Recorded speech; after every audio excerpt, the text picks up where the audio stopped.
Basumatari गिबियावनो बर' रादाब नायगिर नोंथांमोनखौ आं सिनलाव बरायबाय लोगोसे गोजोन फुंबिलिनि गाहाम हामलायथि बावहरबाय नोंथांमोननि थाखाय लानानै फैबाय आं गोदान मोनसे रादाब नोंथांमोना भिडिअखौ अननानै जोबजासिम नायलांदो। दिनैनि गिबि खौराङाव दङ बिटिसि बिसायख'थिनि फिथाइखौ मैया फोसावबाय। बे खेबाव बिटिसिआव फैफिनसिगोन हाग्रामा सोरखार। मख'नो गोनांदि मैया बिटिसि बिसायख'थिनि फिथाइखौ फोसावनाय बायदिब्ला बिपिएफ हानजाया गासै 29 बियाबाव देरहासार जानो हादों आरो इउपिपिएल आरो बिजेपि हानजाया गाज्रि जेननायखौ नुनो मोननाय जादों मानोना इउपिपिएल हानजाया गासै 4 बियाबाव आरो बिजेपि हानजायाबो गासै 4 बियाबावल' देरहासार जानो हादों। बिटिसि बिसायख'थियाव देरहासार जानो हानाय बिजाथिफोरखौ फारिलाइयाव मुंख'नाय बायदियै परबतजरा बियाबाव बिपिएफ हानजानिफ्राय मुनमुन ब्रह्म, गुमा बियाबाव बिपिएफ हानजानिफ्राय अन्ताज आली, श्रीरामपुर बियाबाव नन एसटि बिपिएफ हानजानिफ्राय मंकेश्वर रहमान, जमदुवार बियाबाव बिपिएफ हानजानिफ्राय उइलियाम नार्जारी आरो सराइबिल एसटि बियाबाव बिपिएफ हानजानिफ्राय मृत्युंजय नार्जारी आरो कसुगाव बियाबाव बिपिएफ हानजानिफ्राय रबिराम नार्जारी बिथांमोना देरहासार जानो हादों। आरोबाव फारिलाइयाव मुंख'नाय बायदियै चिरांदुवार एसटि बियाबाव इउपिपिएल हानजानिफ्राय खाम्फा बरगयारी, काजलगाव एसटि बियाबाव बिपिएफ हानजानिफ्राय पानिराम ब्रह्म, निसिमा एसटि बियाबाव बिपिएफ हानजानिफ्राय जेम्स बसुमतारी, सुभाइजार एसटि बियाबाव बिपिएफ हानजानिफ्राय धीराज बरगयारी, मानस सेरफां एसटि बियाबाव इउपिपिएल हानजानिफ्राय धनन्जय बसुमतारी आरो कक्लाबारि एसटि बियाबाव इउपिपिएल हानजानिफ्राय मन्टु बर', धीरा अपेन बियाबाव बिपिएफ हानजानिफ्राय आगस्तिया टिग्गिया आरो दारागाजुलि एसटि बियाबाव बिजेपि हानजानिफ्राय बिजितगोरा नार्जारी आरो नाग्रिजुलि नन एसटि बियाबाव बिजेपि हानजानिफ्राय भाईजान दास आरो गयबारि एसटि बियाबाव इउपिपिएल हानजानिफ्राय प्रमद बर' बिथाङा देरहासार जानो हानायखौ नुनो मोननाय जादों। 10 नं देबोरगाव बियाबाव बिपिएफ राजखान्थि हानजानि बिजाथि हाग्रामा महिलारि बिथाङा देरहासार जानो हाबाय। 40 नं रौता बियाबनि बिपिएफ हानजानि बिजाथि सरन बर' बिथाङा देरहासार जानो हानानै माखासे बाथ्राखौ फोरमायथिदों। बिराद गोजोननाय मोनदों रायजो राजाया एबार रौता समस्तिखौ एकदम देरहाजानो लुगैदोंमोन, देरहानो हाबाय आरो सबसे गोजोननाय मोनबावदों बिपिएफआ एबार हारसिङैनो सरकार दानो हानायनि थाखाय। दानो हानाय नाम्बार जाबाय, जोङो दासिगोन आरो ओंखायनो बिराद गोजोनदों। आरो बिपिएफनि आफादगिरि हाग्रामा महिलारिया बुंदोंमोन 3 अक्ट'बराव समायखिरा लानाय जागोन। 3 अक्ट'बराव समायखिरा लानाय हाबाफारि दं। बेखौथ' थारैनो बिथाङा थिग खालामदोंदां जों मिथियोब्ला, खिन्थु बिथांनि साननाया जिहेतु जाफुंबाय बे हिसाबै बिदिनो जानो हागौ। बाखि जोंथ' बिटिसिनि रायजो राजाखौ बयखौबो साबायखर होनांगोन, जोंखौ जथेस्थ' अनबाय, मदद होबाय, जायनि जाहोनाव दिनै जोङो एसेबां माने जेंनानि गेजेरावबो जोङो फ्राय 20नि गोजौआव जोङो सिट देरहाहोनो हाबाय। जों बिराद गोजोनदों आरो। 38 नं भैरबकुन्द बियाबाव बिपिएफ दोलोनिफ्राय बिजाथि रिहन दैमारी बिथाङाबो देरहासार जानो हानानै गोजोननाय फोरमायथिदों। गोजोननाय मोनदों दिनै भैरबकुन्द बिटिसि समस्तियावहाय आं बिजाथि महरै आंबो गेलेदोंमोन आरो बे बिसायख'थियावहाय दिनै आं फ्राय 6000नि बारा भोटाव आं देरहासार जानो हाबाय आरो बेखायनो आं भैरबकुन्द समस्तिनि रायजो राजा गासैनोबो आङो गोजोननायखौ बावहरदों, हामग्लायनायखौ बावहरदों।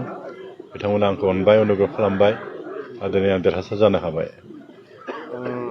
बिपिएफनि आफादगिरि हाग्रामा महिलारिया बुंदोंमोन नोंथांखौ डेपुटि चिफ फसंनाय जागोन होननानै मा बुंदों? बिथाङाथ' डिक्लेयार होना गालांदों, आंबो आसा खालामदों निस्सय बे दायित्वखौ मोनगोन आरो दायित्वखौ मोनोब्ला आंबो नाजागोन। बिटिसि ओनसोलाव जोंहा गोबां खामानि दं, समस्याफोर दं, बे समस्याफोरखौ सुफुंनो नांगोन। आं नाजागोन खामानि मावनो थाखाय जुदि दायित्वखौ मोनोब्ला। 3 अक्ट'बराव समायखिरा लानानै दा इतिमध्य जोंनि पार्टिनि आफादगिरि हाग्रामा महिलारि बिथाङा इतिमध्य बुंखाबाय 3 अक्ट'बरावहाय भट टेकिं लागोन होननानै आरो जों दाबो सावरायनो मोनाखै। जिहेतु आं दासो ओंखारबाय, जों सावरायनोसै गाबोन दिनै होननासो बुंनांसिगोन। 10टा 11टा बाजायाव सावरायनोसै माबायदि जायो। 38 नं भैरबकुन्द बियाबनि रायजो राजाफोरखौ मा बुंगोन? दा बेखायनो आं दहायनो बुंखाबाय, आं गोजोननाय बावहरदों। बिथांमोना आंखौ अननानै बिथांमोननि बेसेन गोसा भटखौ होबाय आंनो आरो बेबायदिनो आं देरहासार जाबाय। आंबो आसा खालामदों जोंनि भैरबकुन्द समस्यायाव गोबां समस्याफोर दं, जेंनाफोर दं, मावनो गोनां गोबां खामानि दं। बे खामानिखौ आं गोसो होनानै मावगोन आरो आं आसा खालामो आं रायजो राजाखौ जेसेबांबो सन्तुष्ट खालामनो हागोन। 13 नं चिरां बियाबाव BPFनि बिजाथि सुखुर सिं मोसाहारि बिथाङा देरहासार जानानै माखासे बाथ्राखौ फोरमायथिदों। बेवहायथ' जिथु 5th राउन्ड सानबाय बेवहायथ' 3000 प्लास आं देरहानानै दं आरो बेवहाय फैबावगोन खमैबो मोननैजों आरो 1.5 दंबावो बिनि गेजेराव आङो 1500 बारा माने आं 4,500 आङो रायजो राजाफोरखौ मा बुंगोन जिहेतु नोंखौ थोजासे सानथ्र' हायै धन्यबाद आरो आं सानदों जोङो देरहादों होननानै बांद्रायनाय बारा रंजा बाजा खालामाबालानो एसे सुस्थ' भाबै जाहाथे मालायखौ आघात होआ जासेनो बयबो रंजायो आं बेखिनिखौ दोलोनि मावथिफोरखौ खावलायनो सानो दोलोनि मावथिफोरखौ आं जथेस्थ' साबायखर खारन दिन रात बिसोरो जि परिश्रम खालामबाय बिनि थाखाय आङो आंनि जेसेबां कर्मि दङ बिबानगिरिफोर दङ आं सानथ्र' हायै साबायखर जायफोरा जेनबाय बिथांमोनखौ आंहा गोसोआव गाज्रि मोनो खारन पार्टिया जुदा जुदाब्लाबो मानसि हिसाबै जों जेब्लायबो मोखां नुलायबाय थानाय खेला धुला खालामलायबाय थानाय बे हिसाबै जेननायाव एसे गोसोआव गाज्रि मोनो आरो 36 नं हरिसिंगा बियाबनिफ्राय BPF दोलोनि बिजाथि त्रिदिप दैमारि बिथाङा देरहासार जानानै माखासे बाथ्राखौ फोरमायथिदों। गिबियावनो आं इसोरखौ हामबाय होनदों बिथाङा आंनो सहाय खालामबाय केम्पेइन खालामनायाव शक्ति होबाय गियान होबाय बिनि थाखाय आं इसोरखौ हामबाय होनदों।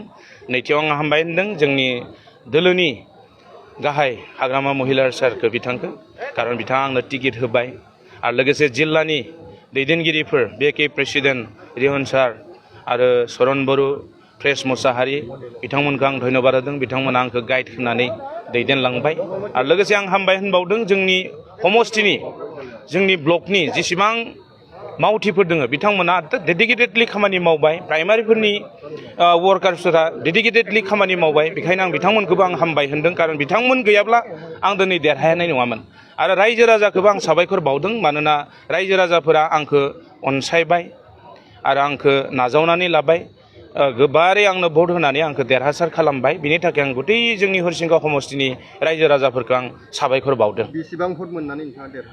आङो टटेल 26,000 मोनदों आरो UPPLआ 21,000 5,200 सामथिंआव आङो देरहासार जादों। नोंथाङा एबार बे खेबसेयाव मोनगोन? आंथ' मोननो लुबैदों खिन्थु हाइकमान्डआ मा बुङो बेखौबो खोनासंनांगोन नाजानायाथ' थागोन। Thank you. मैया गसाइगावआव भट सानबाय थानाय समावनो दुंहाव थासारि सोमजिदोंमोन। BJP दोलोनि सासे दैदेनगिरि फैनायखौ लानानै रायजो राजाफोरा खुद्रिसारनाय दिन्थिफुंदों।